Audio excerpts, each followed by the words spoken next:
Last जो lecture हमने पढ़ा था वो पढ़ा था आमाशय स्टमक, है ना। एलिमेंट्री कैनाल का जो अगला भाग है, जो नेक्स्ट पार्ट है, वो होता है स्मॉल इंटेस्टाइन यानी कि छोटी आंत, ठीक है ना। पहले के लेक्चर्स में मैं बता चुका हूं कि हाईली कोल्ड अत्यधिक कुंडलित नलिका होती है, ठीक है ना। स्मॉल इंटेस्टाइन यानी कि छोटी आंत्र और बड़ी आंत्र के अंदर एक डिफरेंसेस है। छोटी आंत्र बड़ी होती है लंबाई में, और जबकि बड़ी आंत्र लंबाई में छोटी होती है ना। लेकिन ये जो नाम दिए गए हैं छोटी आंत्र और बड़ी आंत्र, ये क्यों दिए गए हैं? छोटी आंत्र का जो डायमीटर है, जो व्यास है, वो छोटा होता है, और जबकि बड़ी आंत्र का जो डायमीटर है वो बड़ा होता है, ठीक है ना। आज हम स्मॉल इंटेस्टाइन के बारे में बात करेंगे, छोटी आंत्र के बारे में बात करेंगे। एक छोटी आंत्र की जो टोटल लेंथ होती है, लंबाई होती है ना, वो लगभग 6.25 यानी कि 6.25 मीटर इसकी टोटल लेंथ होती है ना। हमने जो फर्स्ट लेक्चर पढ़ा था डाइजेशन सिस्टम का, उसमें एलिमेंट्री कैनाल का डायग्राम बनाया था और उसमें 3 स्पष्ट भाग दिखाई दे रहे थे। एक सी आकार का भाग था जिसको आपने नाम दिया था ग्रहणी या ड्यूडेनम, ठीक है ना। ड्यूडेनम या ग्रहणी ओपन हो रही थी मध्यांत्र में या जेजुनम में, ठीक है ना, और जेजुनम ओपन हो रही थी इलियम या शेषास्त्र में, ठीक है। अब जो ये स्मॉल इंटेस्टाइन की हिस्टोलॉजी की थोड़ी सी अपन बात कर लें। छोटी आंत्र की दीवार में 4 स्तर होते हैं, सिरोसा मस्क्युलरिस यानी पेशी स्तर, सबम्यूकोसा यानी कि अधः सलिष्म, और एक म्यूकोसा यानी कि सलिष्मिक स्तर, ठीक है ना। अब इसके जो म्यूकोसा सबम्यूकोसा हैं वो अंदर की तरफ फोल्ड हो जाते हैं इस तरीके से, है ना। ये जो फोल्ड है, ये वलन है, इनको नाम दिया जाता है फोल्ड ऑफ केरकरिंग, केरकरिंग के वलन, ठीक है। अब इन केरकरिंग के फोल्ड्स में जो फिंगर लाइक प्रोजेक्शंस हैं, उंगली के समान जो प्रवर्ध हैं, ठीक है ना। यहां एक डायग्राम में अपन ने शो भी किया हुआ है, ये एक फिंगर लाइक प्रोजेक्शन है, ये शो किया हुआ, ये है ना, ये एक उंगली नुमा प्रवर्ध है। हम इधर एक बार इसको यहां बता देते हैं, देखिए ये उंगली नुमा प्रवर्ध है इस तरीके से, है ना। इन उंगली नुमा प्रवर्धों को विलाई या रसांकुर नाम दिया जाता है, ठीक है। अब ये विलाई की सेल्स हैं, एपिथेलियल सेल्स हैं, उपकला कोशिकाएं हैं, इनके ऊपर माइक्रोविलाई, है ना, या सूक्ष्म अंकुर उपस्थित होते हैं, ठीक है ना। अब ये हुआ कि स्मॉल इंटेस्टाइन की जो इंटरनल वॉल है ना, उसमें आपके विलाई हो गए और माइक्रोविलाई हो गए, यानी कि रसांकुर हो गए और सूक्ष्मांकुर हो गए, ठीक है ना। एक सरफेस फ्लैट है तो इसकी जो अवशोषण सतह है ना, इसका क्षेत्रफल कम रहेगा, है ना। लेकिन इसके ऊपर फोल्ड्स यदि पाए जा रहे हैं तो इसकी अवशोषण सतह का क्षेत्रफल कई गुना अधिक बढ़ जाता है। तो छोटी आंत्र के अंदर अवशोषण सतह के क्षेत्रफल को कई गुना अधिक बढ़ाने के लिए, क्योंकि यहाँ फूड का एब्जॉर्प्शन भी होगा, अवशोषण भी होगा, तो भोजन को अवशोषण करने के लिए उसकी जो सरफेस एरिया वो बढ़ाना पड़ेगा। सरफेस एरिया अधिक हो, इसके लिए स्मॉल इंटेस्टाइन की जो इंटरनल वॉल है उस पर विलाई और माइक्रोविलाई प्रेजेंट होते हैं, ठीक है ना। यहां देखिए स्मॉल इंटेस्टाइन की सबम्यूकोसा और म्यूकोसा में गहरे वलन आंत की गुहा में उभरे रहते हैं, जिन्हें केरकरिंग के वलन कहते हैं, ठीक है ना। अब इनमें जो फिंगर लाइक है उंगली नुमा उभार पाए जाते हैं, जिन्हें रसांकुर कहते हैं, है ना। मैंने अभी आपको यहां पर रसांकुर बताया, ये फिंगर लाइक प्रोजेक्शंस हैं, ये रसांकुर है, ठीक है ना।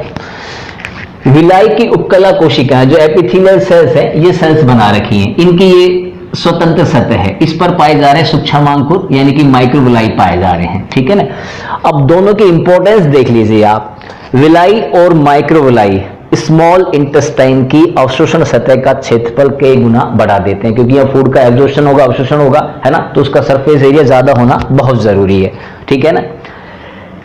यहां एक डायग्राम बनाया हुआ है ना, ये स्मॉल इंटेस्टाइन की जो पोजीशन है उसको काफी हद तक समझा रहा है, ठीक है ना। यहां आप देखिए, यहां पर ड्यूडेनम बनाया हुआ है, ग्रहणी बनाई हुई है, ठीक है ना। हम पहले चर्चा कर चुके हैं कि ड्यूडेनम सी शेप या यू आकृति का भाग होता है, ठीक है ना। ये दोनों इसके ट्यूब्यूल्स हैं ड्यूडेनम की, ठीक है ना। इन दोनों नलिकाओं के बीच में एक ग्लैंड है ना, डाइजेशन में काफी हेल्पफुल है, अग्नाशय या पेंक्रियाज, ठीक है ना। पेंक्रियाज में एक नलिका है जिसको पेंक्रियाटिक डक्ट या अग्नाशयी नलिका कहते हैं। ये अग्नाशयी नलिका है, अग्नाशयी नलिका या पेंक्रियाटिक डक्ट, ठीक है। हमने एक डाइजेस्टिव ग्लैंड के बारे में और डायग्राम में शो कर रखा था जब एलिमेंट्री कैनाल पढ़ाई थी, यकृत या लीवर, ठीक है ना। ह्यूमन लीवर द्विपालित होता है, बाइलोब्ड होता है। तो देखें दोनों पालियों से ये डक्ट निकल के आ रही, नलिकाएं निकल के आ रही है ना। इनको हेपेटिक डक्ट कहेंगे, ठीक है ना। ये दोनों कॉमन हो गई, तो ये वाली जो डक्ट है ना, ये दोनों पालियों से अलग अलग हेपेटिक डक्ट आ रही है, ये कॉमन हेपेटिक डक्ट हो गई। अब आपको पता है कि यकृत के अंदर पित्रस यानी कि बाइल जूस का फॉर्मेशन होता है, ठीक है ना। बाइल जूस का सिंथेसिस होगा। ये बाइल जूस पित्ताशय के अंदर स्टोर हो जाएगा, गॉल ब्लैडर के अंदर स्टोर हो जाएगा, ठीक है ना। गॉल ब्लैडर से जो नलिका आ रही है इसको हम सिस्टिक डक्ट कहेंगे, है ना।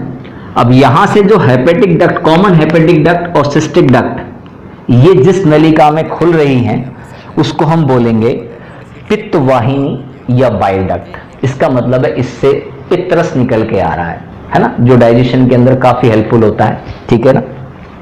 अब आप देखें यहां से आ रही है पेंक्रियाटिक डक्ट, ऊपर से आ रही है hepatic duct, sorry bile duct, पित्तवाहिनी, दोनों कॉमन हो गई। इस कॉमन नलिका को एक नाम दिया गया हेपेटोपेंक्रियाटिक डक्ट, ठीक है ना। अब आप देखें यहां से तो पेंक्रियाटिक जूस आएगा क्योंकि वो पेंक्रियाज बनाएगा, यहां से बाइल जूस आएगा और दोनों का ही डाइजेशन के अंदर अहम रोल होता है, ठीक है ना। हेपेटोपेंक्रियाटिक डक्ट ओपन हो रही है ड्यूडेनम की गुहा में, ठीक है ना। आप देख लो यहां पर ये वाली जो डक्ट है ये हेपेटोपेंक्रियाटिक डक्ट है ना। हेपेटोपेंक्रियाटिक डक्ट यहां पर ड्यूडेनम के अंदर ओपन हो रही है, ग्रहणी के अंदर ओपन हो रही है, यानी कि स्मॉल इंटेस्टाइन के अंदर खुल रही है, ठीक है ना। और आपको पता है जो मैक्सिमम जो डाइजेशन होगा वो स्मॉल इंटेस्टाइन में होगा, तो पेंक्रियाटिक जूस और बाइल जूस है ना, इनका अहम रोल होता है इसके अंदर, ठीक है। जहां पर हेपेटोपेंक्रियाटिक डक्ट ओपन होती है, ठीक है ना, जहां पर हेपेटोपेंक्रियाटिक डक्ट ओपन होती है वहां पर एक अवरोधनी होती है जो इसको कंट्रोल करती है पेंक्रियाटिक जूस और बाइल जूस के इसके ड्यूडेनम के अंदर पहुंचने को। इस अवरोधनी या स्फिंक्टर को हम एक नाम देते हैं ओडाई की अवरोधनी, स्फिंक्टर ऑफ ओडाई, ठीक है ना। अब आप देखें कि जो हमने ये प्रवर्ध बनाए थे, फिंगर लाइक जो प्रवर्ध बनाए थे, जिनको आप विलाई कह रहे थे, है ना। विलाई अंदर की तरफ इस तरीके से मूवमेंट करेगा, ये एपिथेलियम इस तरीके से मूवमेंट करेगी, है ना। तो जहां पर ये गड्ढे बनेंगे, ये जो दरारें बनेंगी, इनको एक नाम दिया जाता है लिबरकुहन की दरारें या क्रिप्स ऑफ लिबरकुहन, ठीक है ना। जहां पर क्रिप्स ऑफ लिबरकुहन है, यानी कि ये वाला जो हिस्सा है, ये वाला, ये क्रिप्स ऑफ लिबरकुहन है, ठीक है ना। यहां पर जो एपिथेलियल सेल्स हैं वो इंटेस्टाइनल ग्लैंड्स बनाती हैं, आंतरीय ग्रंथियां बनाती हैं, है ना। ये जो आंतरीय ग्रंथियां हैं ये इंटेस्टाइनल जूस का सिक्रेशन करती हैं, आंतरीय रस का स्रवण करती हैं, ठीक है ना। एक बार आप फिर देख लीजिए, यहां पर जो ग्रहणी है, ड्यूडेनम है, इसकी दोनों भुजाओं के बीच में पेंक्रियाज है, पेंक्रियाज में पेंक्रियाटिक डक्ट है, ये निकल के आ रही है, ठीक है ना। ऊपर से ये जो नलिका है इसको हमने बोला बाइल डक्ट यानी कि पित्तवाहिनी, ठीक है ना। दोनों यहां के कॉमन हो गई, हमने इसको नाम दिया हेपेटोपैंक्रियाटिक डक्ट, ठीक है। हेपेटोपैंक्रियाटिक डक्ट है ना, इसकी ओपनिंग हो रही है छोटी आंत्र के अंदर यानी कि गहरी के अंदर हो रही है, ठीक है ना। यहां पर एक स्फिंक्टर पाया जा रहा है जिसको एक नाम दिया जाता है स्फिंक्टर ऑफ ओडाई। ये कंट्रोल करेगा इन दोनों नलिकाओं से जो सीक्रेशन इसके अंदर आएगा ड्यूडेनम में, है ना, ये इसको कंट्रोल करेगा, ठीक है ना।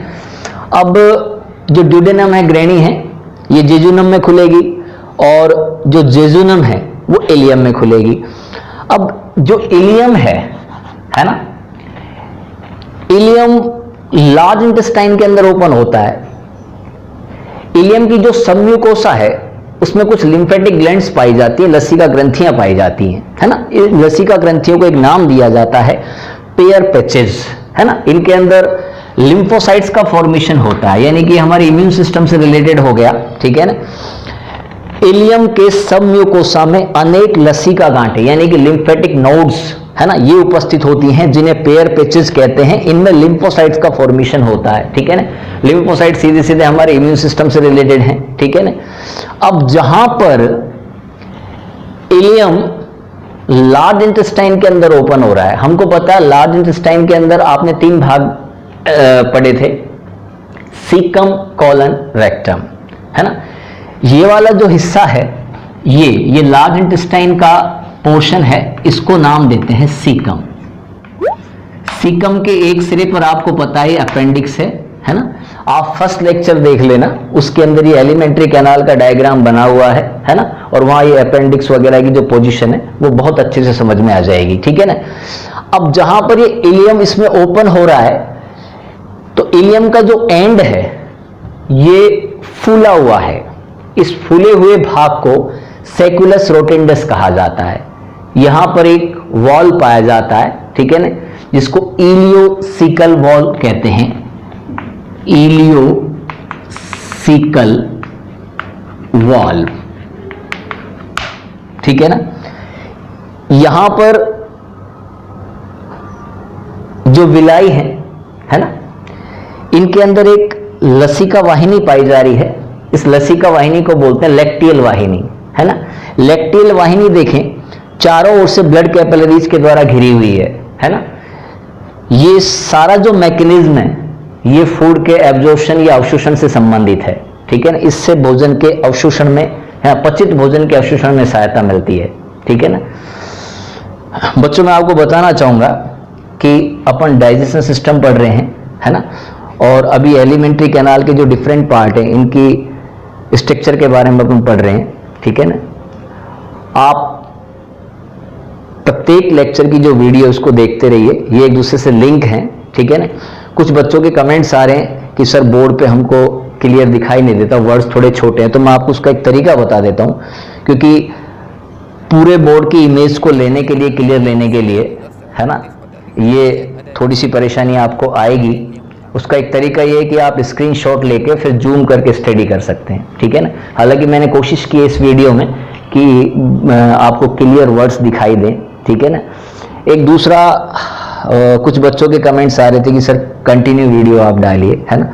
वीडियो कंटिन्यू में बेटा आप लोग स्टडी तो कीजिए, मैं व्यूज देखता हूं तो जब आपके बहुत ज्यादा व्यूज आएंगे तो मैं समझूंगा कि आप लोग पढ़ाई कर रहे हैं, है ना।